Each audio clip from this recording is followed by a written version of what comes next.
मैं अवधेश प्रसाद जो लोकसभा का सदस्य निर्वाचित हुआ हूँ, ईश्वर की शपथ लेता हूँ। कब अखिलेश यादव जी ने कहा था कि आपको जो है अयोध्या से लड़ाएंगे, और जामुन खाते वक्त क्या चर्चा हुई थी अखिलेश यादव जी से? चर्चा हुई थी कि आप चुनाव लड़ेंगे, आप चुनाव जीतेंगे, भारतीय जनता पार्टी के कोई भी लड़ेगा तो आपके मुकाबले हारेगा, विद फुल कॉन्फिडेंस। सर, कितनी कठिन थी ये लड़ाई आपके लिए अयोध्या में? कोई कठिन नहीं थी, बहुत सरल थी।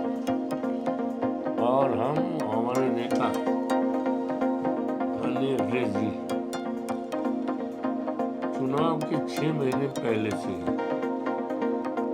ये पता था कि चुनाव हम ही जीतेंगे। भारतीय जनता पार्टी का कोई भी उम्मीदवार लड़े वो किसी कीमत पर नहीं जीत पाएगा। जिस तरह से बसपा सुप्रीमो जो है, आप लोग आरोप लगाते हैं कि वो बीजेपी की बी टीम है, और जिस तरह से वो निष्क्रिय हुई है इलेक्शन में, क्या इस बार जो आपका रिजल्ट आया है तो क्या दलित वोट बैंक का एक शिफ्ट हुआ है समाजवादी के बारे में हमें कुछ नहीं कहना है। अयोध्या की बाजी जीत गए अवधेश प्रसाद।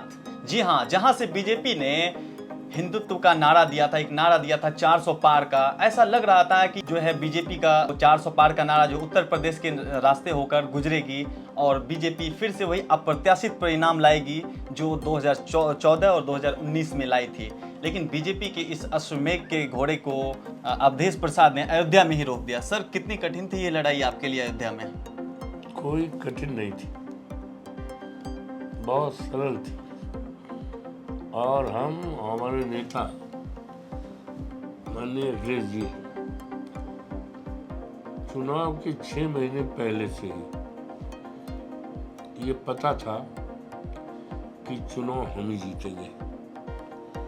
भारतीय जनता पार्टी का कोई भी लड़े, कोई भी उम्मीदवार लड़े वो किसी कीमत पर नहीं जीत पाएगा। भारतीय जनता पार्टी पूरी तरह से परास्त होगी और समाजवादी पार्टी जीतेगी। सर, ऐसा लग रहा था कि जैसे अयोध्या में एक तरफ प्राण प्रतिष्ठा हो रहा था और दूसरी तरफ जो है अयोध्या के जो मूल निवासी है उनके प्राण उजाड़े जा रहे थे। उन विस्थापितों के लिए आपका क्या प्लान है? अभी तो आप सरकार में ऐसा है, जहां तक प्राण प्रतिष्ठा का सवाल है, मंदिर तो अभी अधूरा है और प्राण प्रतिष्ठा की बात आपने कही तो देश के तमाम संतों ने, महात्माओं ने, साधुओं ने और शंकराचार्यों ने इस बात का पुरजोर विरोध किया था, अपनी राय व्यक्त किया था कि भी मंदिर बना नहीं है और अधूरा है। ऐसी स्थिति में प्राण प्रतिष्ठा का उद्घाटन करना वेद संगत नहीं है, पुराण संगत नहीं है, धर्म संगत नहीं है। लेकिन हमारे प्रधानमंत्री जी को तो लगा था 24 का चुनाव, लगा था अयोध्या जनपद की हमारी सीट चौवन फैजाबाद उनके सामने ये था, इसीलिए उन्होंने जल्दबाजी में सब काम किया। रामपथ जल्दबाजी में, हवाई अड्डा का उद्घाटन जल्दबाजी में, सब कुछ जल्दबाजी में किया और सब आज अधूरा है। उन्होंने ये वहाँ की लोग देवतुल्य जनता ने भारतीय जनता पार्टी की धर्म पर आधारित राजनीति को पूरी तरह से नकार दिया है और इस देश में अब धर्म पर राजनीति नहीं चलेगी। इस देश में बाबा साहब भीमराव अंबेडकर के संविधान की राजनीति करेगी, पीडीए की राजनीति चलेगी, आरक्षण की राजनीति करेगी और महंगाई दूर करने वाली बात पर राजनीति चलेगी। इस देश के युवाओं को सरकारी नौकरी देने वाली की बात चलेगी, और जो हमारी सेना का सम्मान गिराया गया है, अग्निवीर जैसी व्यवस्था लागू करके उसको ख़त्म करके सेना के सम्मान को बढ़ाने के बलिदान चलेगी। अब सांप्रदायिकता का स्थान हिंदुस्तान की देश की धरती पर नहीं रहेगा। सर, आपने अभी कहा कि पीडीए की राजनीति चलेगी, अंबेडकर की राजनीति चलेगी और आरक्षण की राजनीति चलेगी। इलेक्शन के टाइम में एक नारा दिया गया, जैसे कहीं ना कहीं प्रधानमंत्री जो ये भाषण देते थे कि कांग्रेस सरकार में आई तो आपकी भैंस चोरी हो जाएगी, और अखिलेश यादव ने जो समीकरण बैठाया पीडीए का, पिछड़ा, दलित और आदिवासी का, और जो लोहियावादी राजनीति है, क्या वो लोहियावादी राजनीति जो है ये हिंदू और राम मंदिर की राजनीति पर भारी पड़ गई? क्या ये व्याख्या सही है? देखिए, ये तो सब भारतीय जनता पार्टी की मुद्दा था ना जी।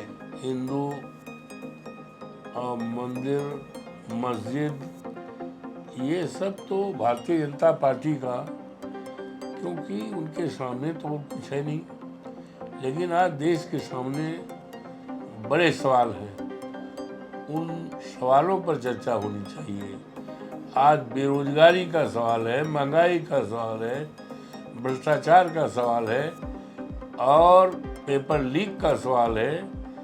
ये तमाम सवाल हैं, उस पर चर्चा होनी चाहिए।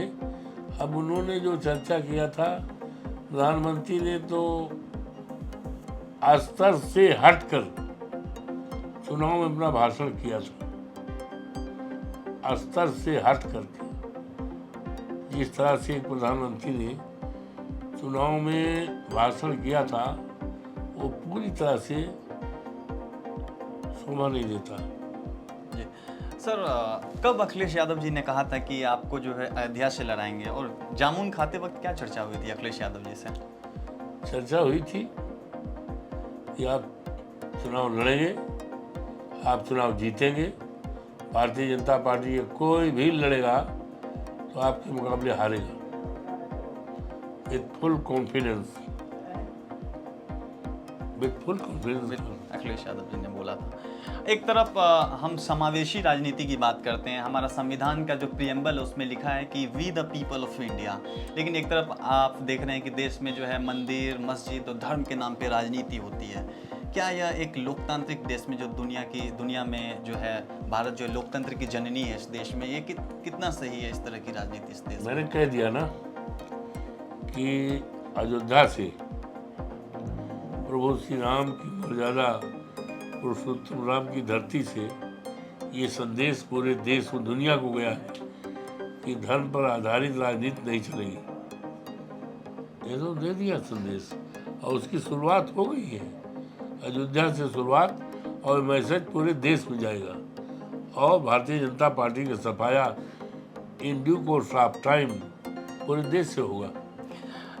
समाजवादी पार्टी ने इस बार जो है 80 में से 37 सीटें जीत ली, अप्रत्याशित है ये अपने आप में, और बीजेपी जो लगातार अगर हमारे जो उम्मीदवार थे काउंटिंग के समय और उसके पहले छेड़छाड़ न की गई होती तो आज हमारे स्थित कम से कम 50 सांसद हमारे बैठते। ये आरोप कितना सही है?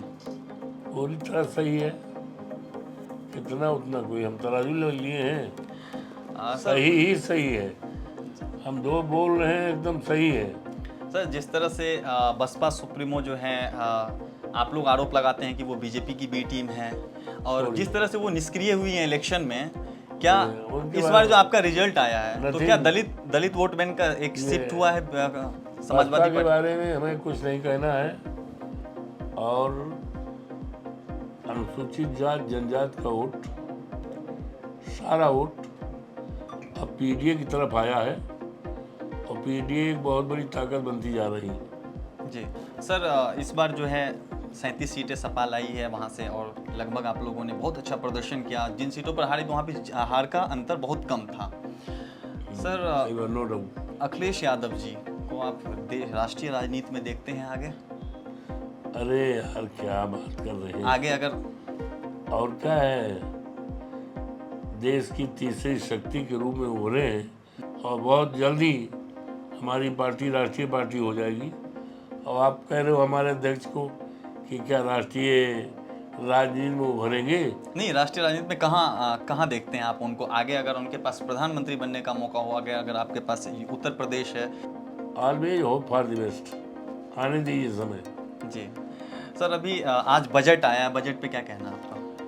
बजट तो पूरी तरह से निराशाजनक बजट है और ये बजट कुर्सी बचाने वाला बजट है जी और देश के तमाम स्टेट्स को इग्नोर किया गया है। जी इवन हमारे उत्तर प्रदेश को, हमारे मर्यादा पुरुषोत्तम राम की धरती अयोध्या को इग्नोर किया गया है। ये तो चूंकि जोड़-गांठ की सरकार है और जोड़-गांठ की सरकार को चलाने के लिए ये बजट सीमित राज्यों में दिया गया है जिससे इनकी सरकार चल सके। जी इस सरकार से इस देश के किसानों को, मजदूरों को और दलितों को, युवाओं को, महिलाओं को पूरी तरह से निराशा लगी है। ये बजट जो है ये प्रगतिशील बजट नहीं है। जी सर, आगे सर नीट की जो परीक्षा पेपर लीक हुई है, उत्तर प्रदेश में भी लगातार पर्चा लीक हो रहा है। उस पर अगर सर उस पर आप बतौर विपक्ष जो है क्या आप लोगों का कदम है? आप तो देख रहे हो जी, नीट पे पेपर लीक पर अभी कल सवाल था जी, अखिलेश यादव जी ने पूरी तरह से सरकार को कटघरे में खड़ा किया गया। तो हम लोग तो पूरी तरह से यह अन्याय अत्याचार है, इसके खिलाफ लड़ाई लड़ते रहेंगे और हमारी सरकार आएगी तो इस तरह का पेपर लीक होने का कोई सवाल ही नहीं उठता। तो ये थे अवधेश प्रसाद जो अयोध्या से चुनाव जीते हैं। बीजेपी के लल्लू सिंह को इन्होंने चुनाव हराया है।